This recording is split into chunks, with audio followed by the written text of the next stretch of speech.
নমস্কার বন্ধুরা, আমার সকল বন্ধুদের আগেই জানিয়ে নিচ্ছি হ্যাপি নিউ ইয়ার।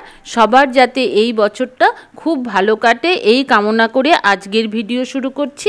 আজকে এই কেকটা যে আমি বানিয়ে নিয়েছি সেই কেকটা কিন্তু চিনি, ডিম এবং ময়দা ছাড়া আমি বানিয়ে নিয়েছি। সাথে এই কেকটা একটু গাজর ব্যবহার করেছি। আপনারা দেখতে থাকুন, আশা করি আপনাদের ভালো লাগবে। আর যদি আমার এই ভিডিওটা আপনাদের ভালো লাগে প্লিজ একটা লাইক করে দেবেন। আর আমার চ্যানেলে নতুন বন্ধু হয়ে থাকলে চ্যানেলটিকে সাবস্ক্রাইব করে আমার পাশে থাকার অনুরোধ জানিয়ে আজকের ভিডিও শুরু করছি। এই দুটো গাজর আমি নিয়ে নিয়েছি। এই গাজর দুটো একটু বড় সাইজ হয়, শীতকালে পাওয়া যায়, আর একটু লাল লাল হয়। এই ছোট গ্রেটারটা দিয়ে এই গাজরটা আমি পুরো গ্রেট করে নিয়ে আসলাম। দেখুন এরকম করে গ্রেট করে নিয়েছি। এখন আমি একটা মিক্সিং বোল নিয়ে নিয়েছি, তাতে এক বাটি গুড় দিয়ে দিলাম। গুড়টাকে ছোট ছোট করে কেটে আমি দিয়ে দিয়েছি।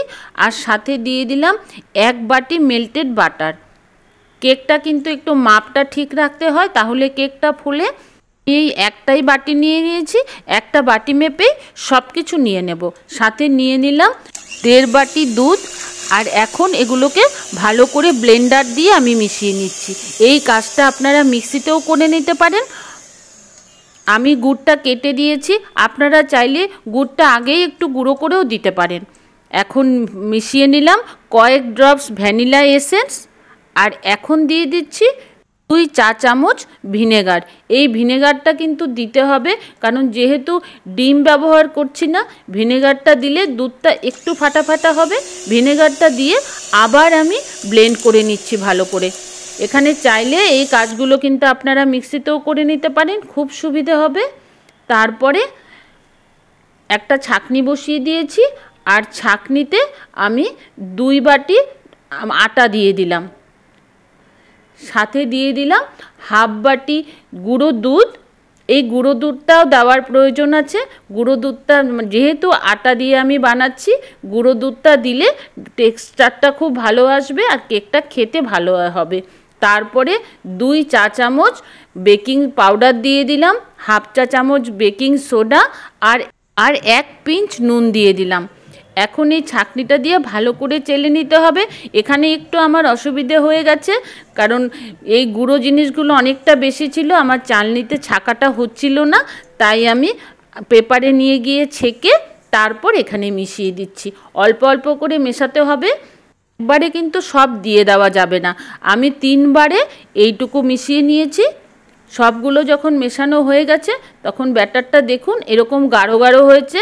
এখন আমি গাজরটা যে গ্রেট করে রেখেছিলাম, গাজরটা 1 বাটি আগে দিলাম। গাজরটা দিয়ে ভালো করে আগে মিশিয়ে নিয়েছি। তারপর আমি আরেক বাটি গাজর দিয়ে দিলাম। এখানে আমি মোট 2 বাটি গাজর ব্যবহার করেছি। আর সাথে 2 টেবিল চামচ মতো আরও আমার দুধ লেগেছে। এরকম একটা গাঢ় ব্যাটার তৈরি হবে। এই ব্যাটারটা কিন্তু যেহেতু গাজর দিয়ে বানানো হচ্ছে, তাই জন্য কেকের ব্যাটারের মতো ওরকম যে একটা রিবন কনসিস্টেন্সির ব্যাটার হয় সেটা কিন্তু লাগবে না। এরকম একটু গাঢ় গাঢ় হবে, কারণ গাজর তো একটুখানি জল ছাড়বে, তার জন্যই এরকমভাবে ব্যাটারটা তৈরি করে নিতে হবে। তারপরে আমি একটা কেকের বাটির মধ্যে তেল মাখিয়ে নিয়েছি, সেখানে আমি ব্যাটারটা পুরোটা ঢেলে দিলাম। আর ড্রাই ফ্রুটস দিয়ে অল্প সাজিয়ে দিয়ে আমি কিন্তু বেকিং ট্রেতে বসিয়ে দিলাম। ওভেনটাকে কিন্তু আমি আগেই 210 ডিগ্রি সেন্টিগ্রেডে 10 মিনিটের জন্য প্রিহিট করে নিয়েছি। এখন প্রিহিটেড ওভেনে আমি কেকটাকে ঢুকিয়ে দিলাম। আপনাদের যে আমি এখন দেখাচ্ছি, এখন 10 মিনিট পরে দেখাচ্ছি, আর এখন যেটা দেখাচ্ছি সেটা কিন্তু 20 মিনিট পরে দেখাচ্ছি।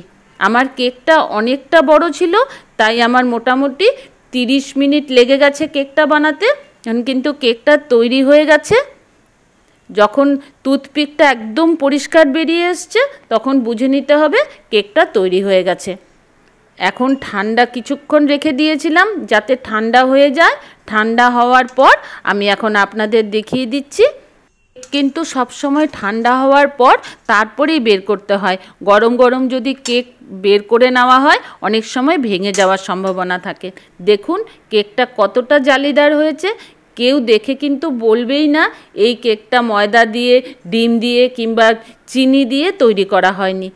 কিন্তু আমি এক্সট্রিমলি সরি, এই কেকটা আমি কেটে দেখাতে পারলাম না, কারণ আজকে নিউ ইয়ার পার্টি হয়েছে, সেখানে আমি এই কেকটাকে কেটেছি। আর আজকে মঙ্গলবার ছিল, অনেকেই নিরামিষ খায়, তাই কেকটা আমি এভাবে বানিয়ে নিয়েছি। আমার ভিডিওটা যদি আপনাদের ভালো লাগে প্লিজ একটা লাইক করে দেবেন, আর আমার চ্যানেলের বন্ধু হয়ে আমার পাশে থাকার অনুরোধ রইল। নমস্কার।